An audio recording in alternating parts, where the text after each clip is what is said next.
Buenas, que tal? Este é o segundo vídeo da nossa série Desvendando os Estados Unidos e hoje nós vamos conversar um pouco sobre o desenvolvimento econômico dos Estados Unidos, como eles se tornaram a maior potência econômica do mundo, de onde eles tiraram as lições que eles seguiram para construir a sua economia, para onde essas lições foram levadas, quais influências essa estratégia econômica estadunidense recebeu e como os Estados Unidos conseguiram organizar um sistema financeiro e monetário internacional que manteve a sua primazia econômica, política e militar no mundo durante bastante tempo. Quer saber mais sobre isso? Então serva o teu mate e vem matear com relações internacionais. Bom, em primeiro lugar, para a gente compreender como é que os Estados Unidos se desenvolveram economicamente, nós precisamos olhar para a colônia dos Estados Unidos. Em especial para a parte norte desta colônia. O que é uma colônia, em primeiro lugar? Uma colônia geralmente é uma ocupação territorial por alguém que não é daquele espaço, que visa o lucro, a extração máxima de riqueza, com o menor investimento possível. Então a ideia é extrair os recursos para a metrópole enriquecer, para a metrópole poder pagar seus financiamentos, poder desenvolver a sua estrutura de Estado, fazer as suas guerras e investir a menor quantidade de dinheiro possível no desenvolvimento daquela região. A metrópole, no caso, seria justamente o país que coloniza essa colônia. Esse foi o projeto da maior parte das colônias do continente americano, com a exceção da parte norte do que hoje são os Estados Unidos. A parte sul foi nessa mesma lógica, né? A gente consegue perceber isso até hoje com os grandes latifúndios. Na mídia vocês conseguem ver nos filmes aquela região com as grandes plantações de algodão, com mão de obra escravizada, essa estrutura que a gente viu no resto do continente. E isso já tem um impacto no desenvolvimento econômico dos países que nascem dessas regiões ou até do sul dos Estados Unidos, porque nessas regiões de exploração, como também foi o Brasil, como também na América Latina, o que a gente vê é uma pequena parcela da população muito rica, detentora dos meios de produção, detentora dessas empresas de extração de riqueza, e uma grande massa da população pobre, sem acesso a capital para poder se desenvolver depois, sem acesso à educação, sem acesso a contatos e, portanto, uma baixa capacidade de investimento ou de trocas por parte dessa população. Agora, o norte dos Estados Unidos foi diferente. Mas por quê? Para a gente poder entender essa dinâmica, a gente tem que voltar para a Europa, lá no século XVI. O que aconteceu no século XVI na Europa? Bom, até então, a grande instituição estável e influenciadora da política na Europa era a Igreja Católica. Haviam estados em formação, dinâmicas de poder, mas a Igreja Católica ela era a única instituição que conseguiu sair do período do Império Romano ainda com uma hierarquia organizada, com uma estrutura de financiamento, com posse de terras por todo o continente e influenciava a política desses estados em formação. Até que um monge alemão chamado Martinho Lutero resolveu contestar algumas das práticas da Igreja Católica. Ele estava, portanto, protestando. Daí nasce o que nós chamamos de Reforma Protestante. Martinho Lutero defende as suas 90 teses e, eventualmente, cria uma igreja protestante, a primeira igreja luterana. Aí a gente tem um momento importante, não só para quesitos religiosos, mas para quesitos políticos também. Já que a Igreja Católica era a única que influenciava os príncipes, muitos príncipes viram também na oportunidade de criação de outras igrejas a possibilidade de se desvincular do poder de Roma. E assim, várias outras igrejas com esse cunho surgiram. Na Inglaterra, por exemplo, o rei Henrique VIII se separou da Igreja Católica e criou a Igreja Anglicana, a Igreja dos Anglo-Saxões, que é a etnia que compõe a Inglaterra. Mas claro que esse processo não foi nada pacífico. Aconteceram guerras, perseguições, execuções, muitas coisas aconteceram nesse período, uns grupos atacando outros, e na Inglaterra existia um grupo minoritário, que eram os chamados puritanos, que eram perseguidos pela Igreja Anglicana e pelas outras vertentes religiosas do país. Esses puritanos, lá no século XVI, eles encontraram uma saída para escapar daquela confusão toda que estava acontecendo no continente, que era se mudar para o continente americano, que estava recém sendo colonizado. Portanto, eles, em uma empreitada deles, foram para um território ainda não colonizado, na região que hoje é o norte dos Estados Unidos, e se estabeleceram naquela região. Portanto, foi uma colônia que não surgiu com o intuito de ser uma colônia de extração, mas sim uma região habitada por pessoas que estavam fugindo da perseguição e que queriam construir a própria sociedade. Aí a gente tem um ponto importante, porque diferentemente da lógica de uma estrutura hierárquica muito clara e dividida das sociedades das demais colônias, essa população ela conseguiu desenvolver uma maior variedade social e, consequentemente, uma classe média, digamos assim, um pouco mais substancial do que a dos demais, além de não terem tantas limitações. Porque uma das preocupações que os países europeus, que as metrópoles tinham com as suas colônias, era a delimitar as possibilidades de ação dos moradores dessas colônias para garantir o controle e a extração de recursos conforme os interesses metropolitanos. No caso dessa região, como não havia intenção de exploração, também não tinham tanto controle e tinham mais liberdade de fazer os seus próprios empreendimentos, de realizar suas negociações de uma forma menos controlada pela metrópole. Esse é um dos pontos importantes para a gente entender como é que aconteceu esse desenvolvimento. No vídeo anterior nós conversamos sobre a origem dos Estados Unidos. Bom, depois da independência dos Estados Unidos, que tem a sua declaração em 1776, nós temos o começo da estruturação do que seria aquele país, do que seria aquela federação. E aí surge um homem chamado Alexander Hamilton. Tem até um musical famosíssimo mundialmente da Broadway com um nome que conta a história dele. E esse cara ele foi organizar a estratégia econômica que os Estados Unidos iriam seguir a partir de então.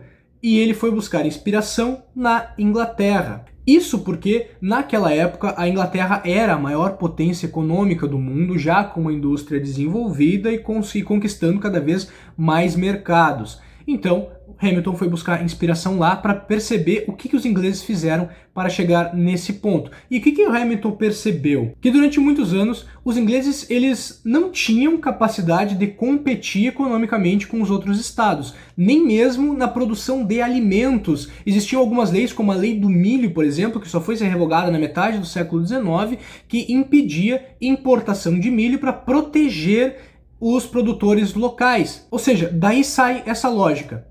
Aquilo que é essencial para o nosso desenvolvimento econômico ou para a manutenção da nossa economia, mas que nós não conseguimos produzir com a competitividade necessária para conseguir sobreviver em um regime de mercado aberto, ou seja, quando estiver concorrendo com as empresas de outros países, esses setores devem ser protegidos na economia por meio de leis, por meio de taxas. Inclusive foi assim que a Inglaterra acabou conquistando sua primazia naval, porque durante muito tempo a marinha mais poderosa do mundo foi a marinha dos Países Baixos, que muita gente chama de Holanda. Eles controlavam todo o comércio marítimo do globo, até que os ingleses decidiram que para conseguir desenvolver a sua própria marinha, todos os produtos ingleses só poderiam, por lei, ser transportados em navios ingleses. Assim, eles conseguiram desenvolver a sua marinha, contornar a dependência dos Países Baixos e se desenvolver. Assim, os Estados Unidos adotou uma política parecida, por mais que hoje a gente tenha aquela visão dos Estados Unidos como defensor do livre mercado, da desregulamentação, na realidade é que até o início do século XX, os Estados Unidos era o país mais protetor do mundo. Sim, para importar para lá tinha muita taxação, muita restrição, enquanto eles desenvolviam a sua indústria, o seu comércio e criavam os caminhos para poder se tornarem competitivos e alcançarem novos mercados. Isso, aliado com o fator que nós tínhamos conversado de haver alguma classe média e uma certa liberdade de capital, permitiu que surgissem bancos e sistemas de crédito de maneira mais rápida do que nas outras colônias, permitindo investimentos nessa indústria nascente protegida pelo Estado.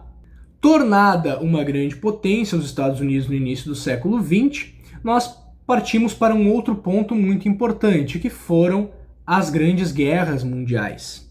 Durante a Primeira Guerra Mundial, a Europa entrou em um colapso militar e requeriu muito investimento dos países para lutarem. Isso não foi ainda o suficiente para fazer dos Estados Unidos a maior potência econômica do mundo, mas aumentou a parcela de mercado que os Estados Unidos podiam acessar e a importância econômica dos Estados Unidos, porque eles eram uma grande potência que estava intacta ao conflito.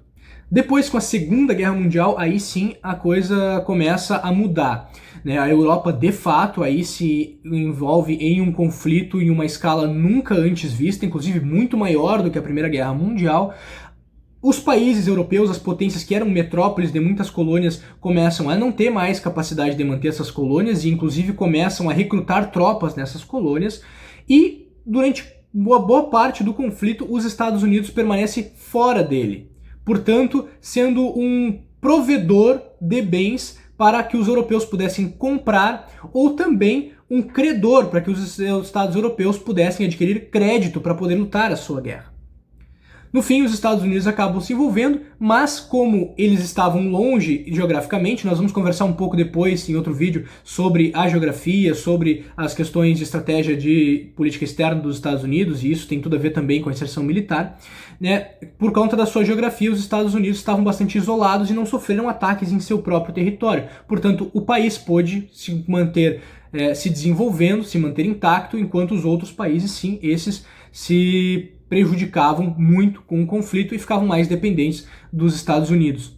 Quase no final do conflito, nós temos a conhecida Conferência de Bretton Woods. Bretton Woods é um lugar lá nos Estados Unidos onde representantes de vários países do mundo se reuniram para pensar qual seria a lógica no pós-Segunda Guerra Mundial. E aí, vendo os Estados Unidos sendo a maior potência econômica e financeira da época e o sustentáculo do esforço europeu, os Estados Unidos conseguiram fazer passar um sistema financeiro e monetário que garantia a supremacia estadunidense como a maior economia do mundo e como sustentáculo da economia mundial. Isso aconteceu por meio da criação de várias instituições, claro que elas não nasceram como elas são hoje, mas elas foram se desenvolvendo, como o GATT, que acabou virando a OMC, a Organização Mundial do Comércio, como o Fundo Monetário Internacional, o Banco Internacional de Desenvolvimento, todas essas estruturas centradas em uma organização dos Estados Unidos que forneceriam o crédito, o financiamento, que fariam a regulação do comércio internacional, toda centrada na atuação dos Estados Unidos. Além disso, foi estabelecido que o dólar estadunidense seria, em primeiro lugar, seria fixado ao ouro, portanto o valor do ouro determinaria o valor do dólar. E que o dólar seria a moeda de comércio internacional e a moeda de reserva internacional. Portanto, todos os países que acordaram com isso teriam as suas reservas monetárias em dólar e usariam esse dinheiro, o dólar dos Estados Unidos, para poder fazer as suas transações. Terminada a guerra, nós temos um cenário em que os Estados Unidos têm um poder de financiamento tanto dos outros quanto de si só, muito grande, um controle da economia internacional. Essa é uma das razões que nós vamos detalhar melhor em outro vídeo falando sobre a política externa dos Estados Unidos, que faz com que os Estados Unidos hoje consigam manter essa máquina de guerra gigantesca no mundo inteiro, justamente porque eles podem, os Estados Unidos têm o poder de imprimir dinheiro. Muitos economistas falam, o risco que a gente não pode imprimir dinheiro porque isso gera inflação. Para quase todos os países é verdade. Para os Estados Unidos, não. Justamente porque, como todos os estados do mundo possuem grandes reservas em dólar, a impressão de dinheiro para financiar investimentos estadunidenses se dilui por todas essas reservas e acaba gerando uma inflação insignificante para os Estados Unidos. Essa é a razão pela qual eles são tão ricos hoje. Primeiro, protecionismo econômico. Segundo, a construção de uma ordem financeira e monetária internacional centrada na sua moeda e nos seus interesses quando a conjuntura permitiu. Tá, Mirabô, mas os estados simplesmente aceitaram isso? Bom, eles precisavam, especialmente as potências da Europa que estavam completamente quebradas e que dependeram do investimento dos Estados Unidos no chamado Plano Marshall, em que os Estados Unidos emprestou quantidades enormes de dinheiro para que a Europa se reconstruísse. E também eles colocaram ali a questão da fixação do dólar com o ouro para dar uma certa segurança para os outros países. Até que o governo de Richard Nixon, lá nos anos 70, retirou o lastro do dólar em ouro. Ou seja, a partir dali, o dólar seria administrado pelo Fed, o Banco Central dos Estados Unidos, Federal Reserve, pelo governo dos Estados Unidos, e não mais teria essa responsabilidade com os outros países de manter o lastro em ouro e, portanto, eles determinariam o valor do dólar e determinariam quanto iriam imprimir e poderiam administrar de maneira livre, independentemente do que pensassem os outros estados. Nessa mesma época, os Estados Unidos, que outrora era a nação mais protecionista do mundo, agora começa a defender o discurso do livre mercado.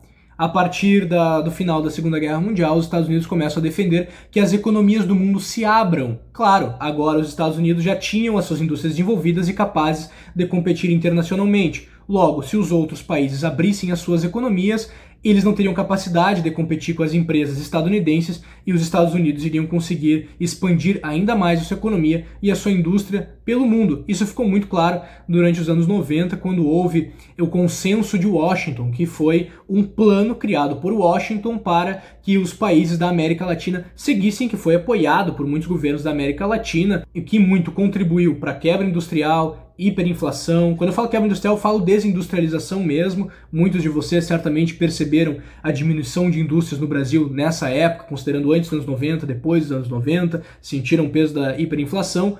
Uma das razões é justamente por conta do alinhamento com essa ideia, justamente porque é uma ferramenta de acessar mercados, de angariar poder dos Estados Unidos, mantendo a dependência dos outros estados, diminuindo a proteção. Basicamente, os Estados Unidos queriam que os outros estados não seguissem aquilo que eles seguiram para se desenvolver. Um país que seguiu, lá no final do século XIX, a mesma receita dos Estados Unidos foi a Alemanha, que também se desenvolveu industrialmente de maneira muito proeminente entre o final do século XIX e a primeira metade do século XX, com a influência sendo sido dada pelo economista Friedrich List, que visitou os Estados Unidos, viu o projeto do Hamilton e resolveu também levar para ser aplicado futuramente na Alemanha. E por meio desse vídeo, eu espero que tu tenha entendido mais ou menos como é que aconteceu todo o processo de desenvolvimento da economia dos Estados Unidos, como eles conseguiram solidificar isso e o porquê de hoje eles serem tão defensores do livre mercado. Se tu gostou desse tipo de conteúdo, então deixa teu like, compartilha o vídeo, te inscreve nas páginas do Mateando com Relações Internacionais e eu te espero nos próximos vídeos da série Desvendando os Estados Unidos.